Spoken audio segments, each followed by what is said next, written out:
Maccabi Haifa's front office staff spent the entire summer combing through extensive lists of basketball players from around the globe. Since buying the team in 2007, Jeff Rosen has brought in prospects from the United States, Europe, and South America to play in Israel's top professional basketball division, the Winter League. After winning the championship in 2013, it has been a difficult climb back to the top for Maccabi Haifa. They returned to the finals the following season, only to lose by 2 points in overtime to perennial champion Maccabi Tel Aviv. Last June, with a carefully retooled roster, the team was eliminated in the first round of the playoffs.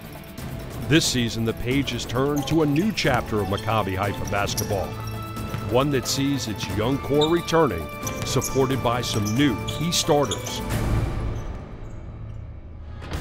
As the calendar year changes over, the Winter League season heads to its second half, with Maccabi Haifa seeking the crown of champion of Israel.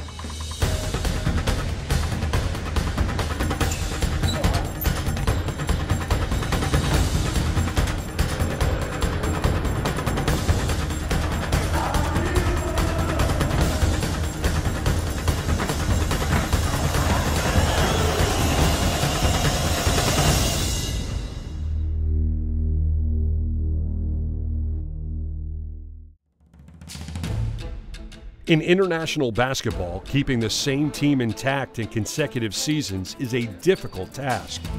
In order to remain successful, the staff of Maccabi Haifa knows it needs a level of consistency. So in building this year's roster, it was important to make sure last season's core group of role players returned. It began with Hanan Coleman, the Danish guard who is entering his third season with Haifa and is only one of 2 remaining players from the 2013 championship team. It was a no-brainer to name him the new team captain. Coleman is a true leader. He's a guy that I can say running the locker room.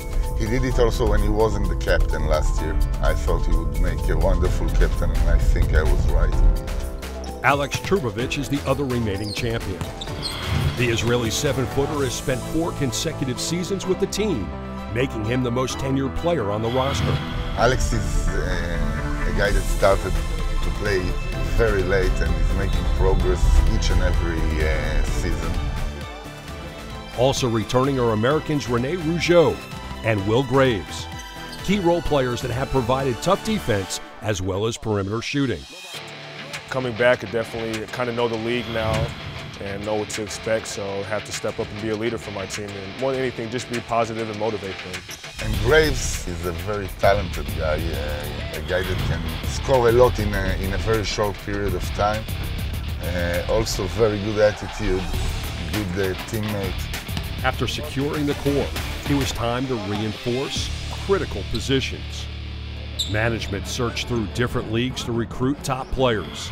We got John, who was just a young player in great shape, and we brought in Greg Vargas, which is another guy who can play, full court for 40 minutes, and that really helps us this year. We have a depth in a certain way that we can play hard and press for the most of the game.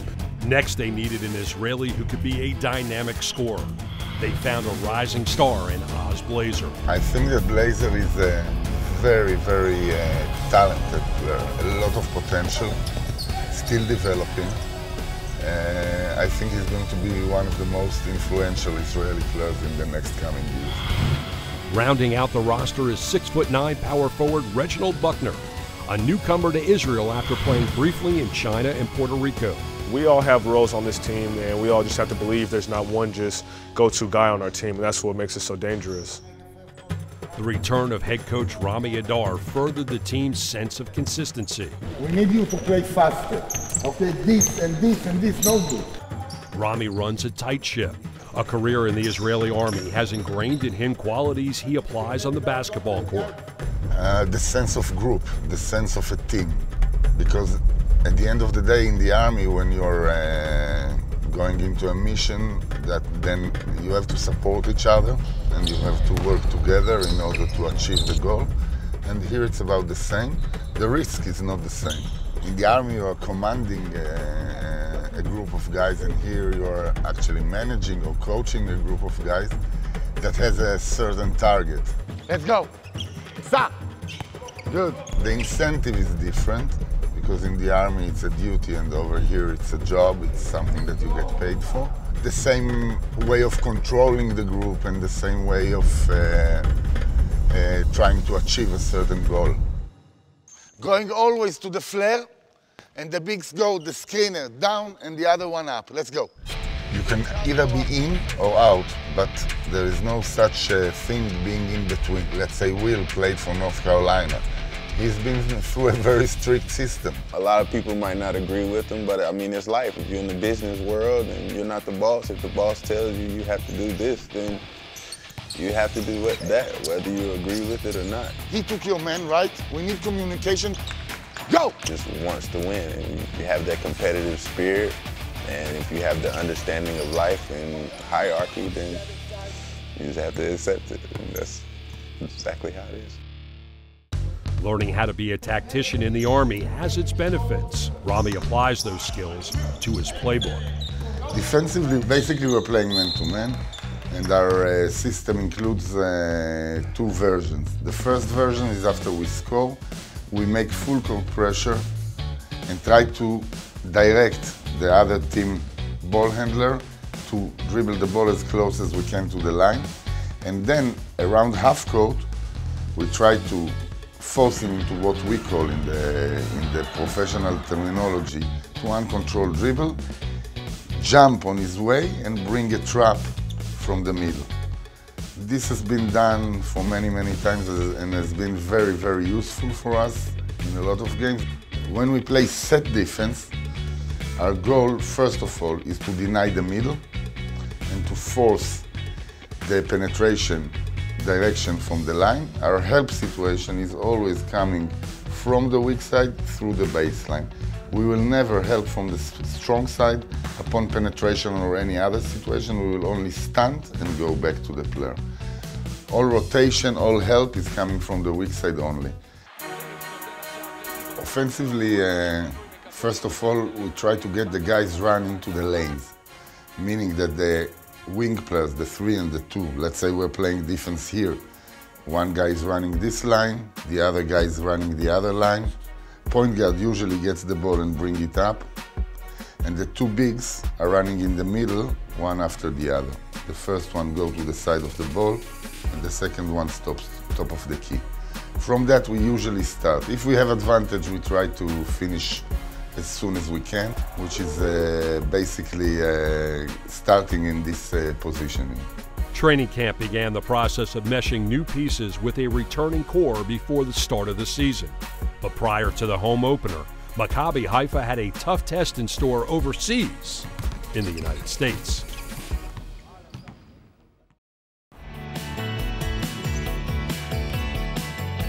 Haifa's efforts during the preseason were tested in a much-anticipated road trip to the U.S. for a pair of exhibition games against NBA teams. First stop, Memphis, and a matchup with the Grizzlies.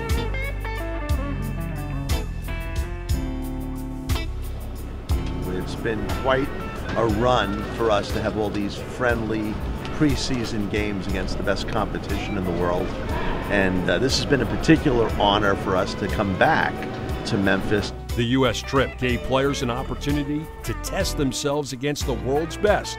And for the Americans, it was a much welcomed homecoming. It was an honor to play the time that I did in front of my family and friends, so it was a great experience for me. I was glad to be able to go out there. I have family from the South, so it's always nice to visit the South.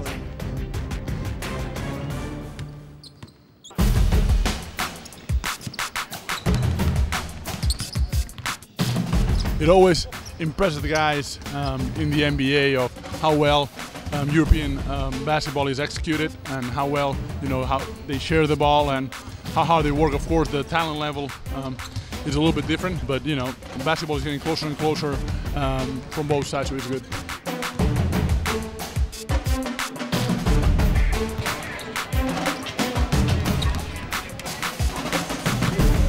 You know that those guys are coming to beat you. They're coming to, make a statement. because a lot of the people who play overseas feel like they could play in the NBA and just didn't get the opportunity. So this is their time, and we have to be ready to go. We have to make sure that we respect the talent.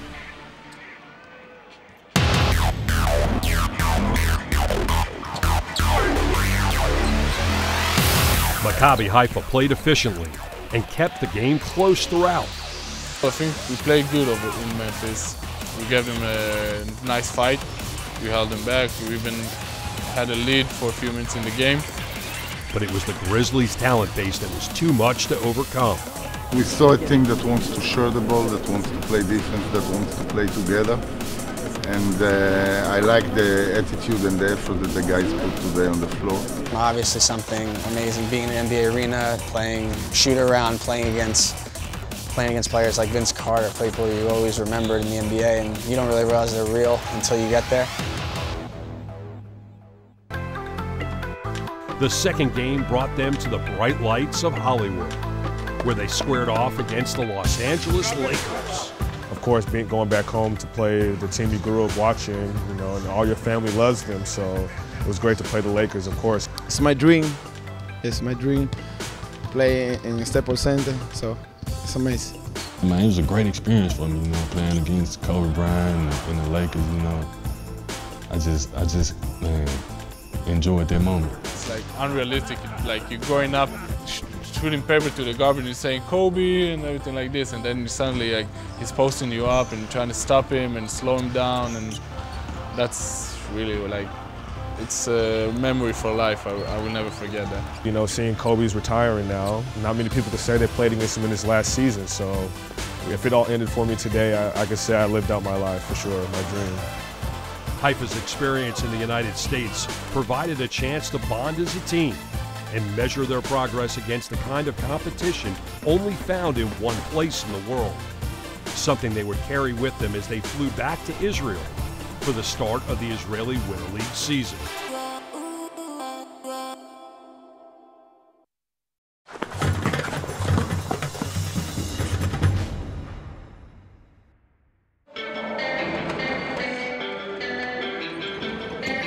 Round one of the Israeli Winter League season has come to an end, as this year's potential contenders have come into view. At the top of the standings is defending champion Hapoel Jerusalem. Jerusalem is very strong this year. I like them a lot because they play together. You know, I played in Jerusalem, and they have our old teammate from here, Dante Smith, which is a great player. And then they've learned, like, early on they wasn't as good as they are now, but now they coming together and really playing as a team, and they have depth on all positions, and they can really play. Also at the top is Maccabi Tel Aviv. The perennial powerhouse has taken a step back in the last few years with more losses to start the season, but remains a force in the league nonetheless. This year, Maccabi Tel Aviv, as always, is pretty strong. I think over the last couple of years, like after we won the championship here, I think teams have been starting to believe that they can beat them. So they've lost a couple of games early again this year, but again, a very talented team with some of the top talent from all of Europe, and they got 12 players deep, or at least 10 players deep, that can come in and contribute and score on any given night. There's not a huge difference between a lot of the teams as you go down the league. I know last year when I came to watch the playoffs and the standings were very close. It was Maccabi and Jerusalem at the top, and the next 6 teams that made the playoff all had, I think, the same record. So there's not a lot of difference in the teams. That whoever shows up on any given day and plays hard is going to come out.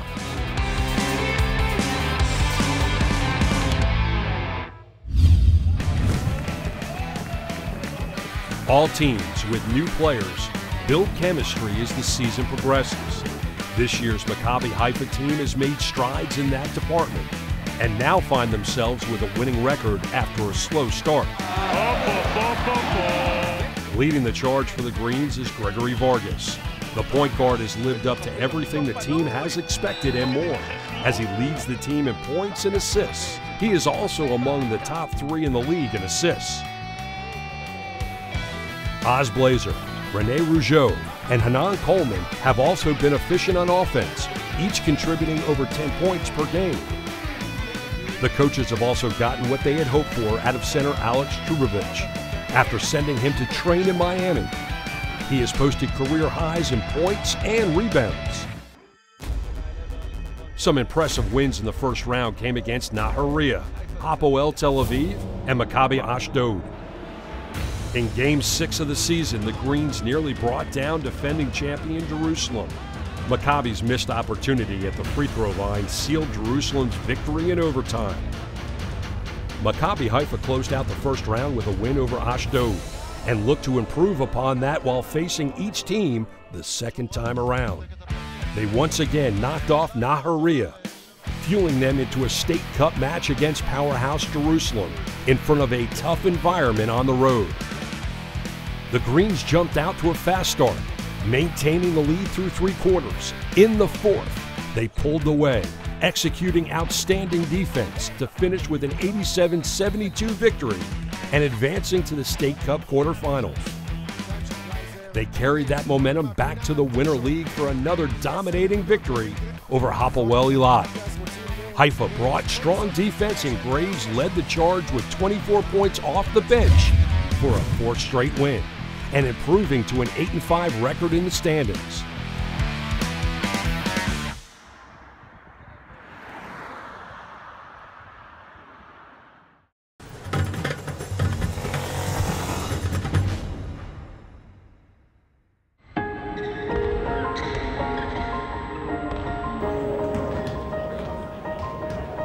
The idea of playing basketball at a professional level is a pipe dream for most young players. The road to the pros is a long and rigorous path that for many ends at the collegiate level. Some looking to extend their careers are forced down paths less traveled, and an opportunity to play for the American Basketball Association gives some young men a final chance to prove they are meant to play the game. In Miami, Maccabi Haifa owner Jeff Rosen has constructed the Miami Midnites, an ABA team that builds and develops young competitive players with hopes of bringing their game to the professional leagues overseas, or more specifically, to Maccabi Haifa. Our goal here is to train players for Israeli 2, for Europe and South America, and to hopefully find maybe 1 or 2 candidates for Maccabi Haifa.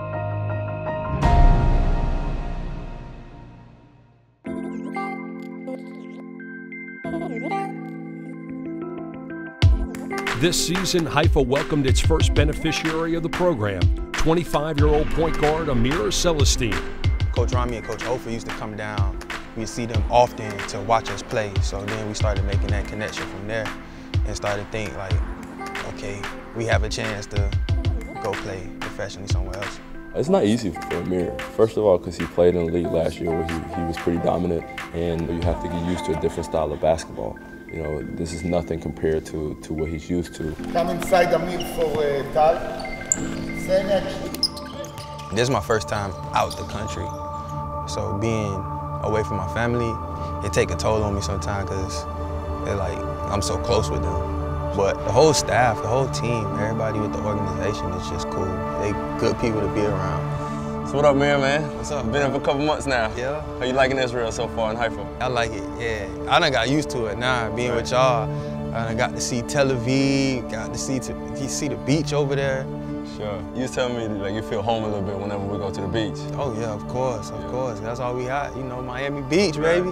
Yeah, it's really nice out here. I left for a year and some change, but I really enjoy playing in the team. Cause like you said, like you basically got everything out here. You know, you got the forest, you got the sea, you got a city, and I mean, stuff like this.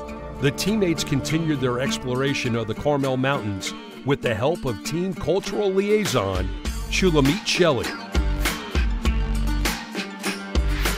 So guys, when the Ottomans control here, they cut all the trees to build a railroad. The Carmel Mountains and forest area have Haifa at its center. During the late 19th century, the Ottomans stripped it of its foliage to construct railroads throughout the Middle East.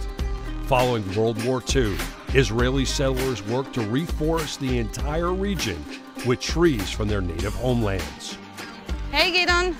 This is Gideon. He's our guide from the park. Hi guys. Hey, what's up, man? Welcome to the Carmel Mountain. Let's start. Do it.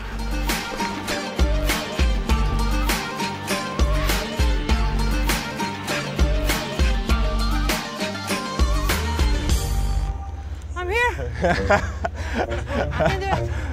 Yes, you got exercise for the whole year. No one said nothing about sweating. Well, exercise. I know you don't mind. It's supposed to be winter right now. There she go. Oh yeah, take the lead. As the group continued to explore the Carmel Mountains, they stumbled upon a series of historical caves said to be home to some of the earliest people in civilization. So cool. That right there look crazy. I can't even capture that in the picture. How did it happen? You see, it's like... Water comes from the top. It's the size of a bird. I can live here, for real. Yeah, I have fruit, I have the fire here. You can last 3 hours out here, man. Oh my God, what is it? No, I can't live here. It literally looked like some movie type. There's supposed to be an animal in there just laying, chopping on some bone or something. Back on the trail, with a rail. I thought you was moving in. Yeah, I just need to bring my bed, you know, my stuff, my makeup.